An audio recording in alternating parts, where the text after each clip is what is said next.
Sports Talk 1080, the team Orlando's Tuck and O'Neill with Mike Tuck. I'm Jerry O'Neill. Got the football out.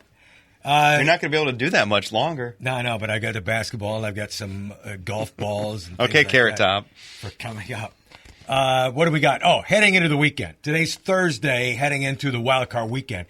On radio, we're the home of the game, Sports Talk 1080, the team Orlando. Our show is also live streaming and it's just streaming 24 hours. Why? People love us. That's why. Not. So, but our task today on this video is to look at the wild card weekend and pick some winners. All right. You want me to start?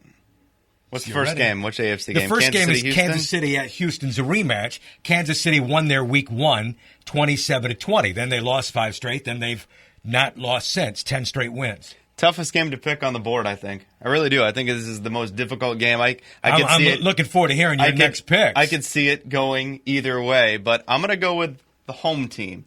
Home teams have done well in this spot, even if they've been bad division winners, we've noted throughout the wild card's history. And Houston, at least, is playing well toward the end of the season. I think that their pass rush makes the difference. I think J.J. Watt has a big game and a close Houston victory. I think it's going to be low scoring. I don't know if they'll get to 27-20. I'm going to pick Kansas City. I'm going to stay with the hot team. I don't think they're a runaway winner in this game. They had Jamal Charles way back when in week 1. They don't turn the football over. They also turn the opponent over. So I think turnovers could be a key in this game. But I'm going to take Kansas City on the road. All right. Second game is the third matchup this year between Pittsburgh and Cincinnati at Paul Brown. I mentioned yesterday, Pittsburgh the last 15 times at Paul Brown, they're 13-2. They won 5 of the last 6. They won there this year. It's also where in the last game that they played earlier December is where Andy Dalton got hurt, and he's not playing this week. A.J. McCarron will be the quarterback. Pittsburgh may have to go to a third-string running back, and that is a guy who carried the ball fewer times than Michael Vick this year for the Pittsburgh Steelers, okay? But Big Ben's got too many weapons. Heath Miller's caught 20 passes, 10 in each of the 2 games with Cincinnati. I'm not suggesting they're going to have 500 yards of offense and Big Ben's going to, throw 5 touchdown passes. But he's just got too many weapons, and I think he'll take care of the football, and Pittsburgh takes care of Cincinnati. All right. I think it's going to be 13-3 in their last 16 appearances in Paul Brown. Really? Yeah, I think Cincinnati wins. It's funny, that the Heath Miller thing jumped out at me, too, so I decided to turn the calendar back a year. He had 4 catches for 43 yards against them last year in 2 games. So it's weird. Antonio Brown's been shut down by Cincinnati this year. Last year, he had 2 games over 100 yards against them. So I was initially like going, wow. But I think that maybe just be a matchup thing. Antonio Brown's still the guy that Cincinnati wants to focus on stopping, and I think their defense will do enough. And you know what? For all the talk about Pittsburgh's offense, which it's been great all year long, the last 2 weeks against Baltimore and against Cleveland, it has not been good. On the road. And they've turned the ball over on the road in Cincinnati. I'm an A.J. McCarron believer, I guess, for a week. I'm going to take the Bengals. It says UCF. For Pittsburgh, it'd be TMW. Too many weapons. Pittsburgh wins. Not enough weapons. That's why they lose. Oh, please. No Le'Veon Bell, no D'Angelo Williams. High? They're going to miss those guys. I'm telling you. All right. I think Toussaint goes for $110.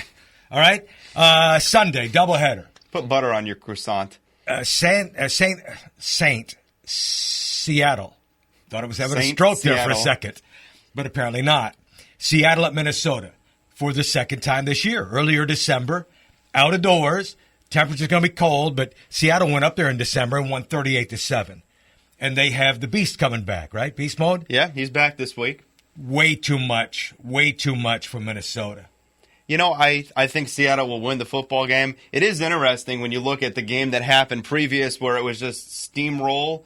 That actually sparked Minnesota playing better down the stretch because Adrian Peterson demanded the football and Minnesota started to give him the ball more. He only had 9 carries in that game for 18 yards.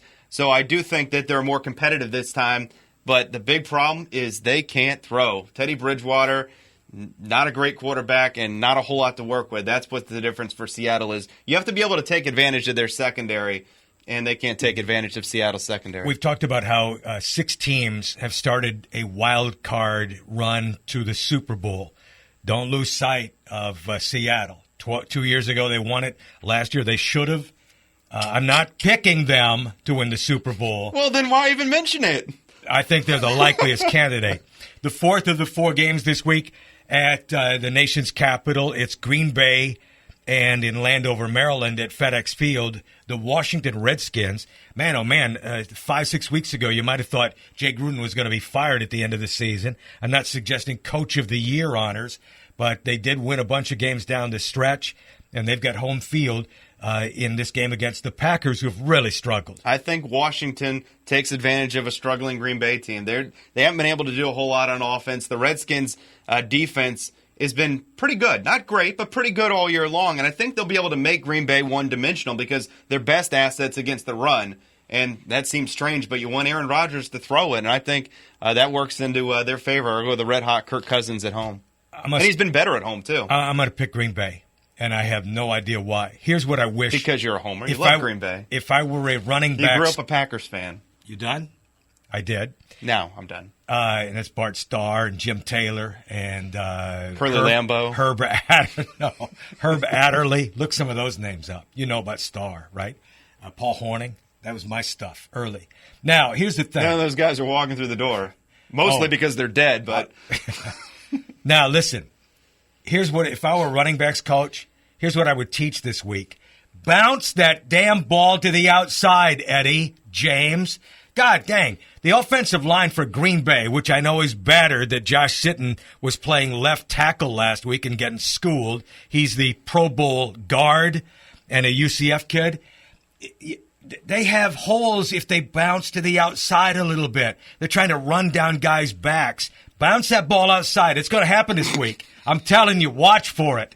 Eddie Lacy's got a big belly. The only thing bouncing off of that is quarters, man. I said, and James Starks. So watch for some of that this week, okay? Bouncing outside. Not running outside, bouncing outside. We got it. There's a difference. We got it. All right, and Aaron leads them. All right. And enough defense there. All right. And by the way, I'm going to stick with my preseason Super Bowl pick.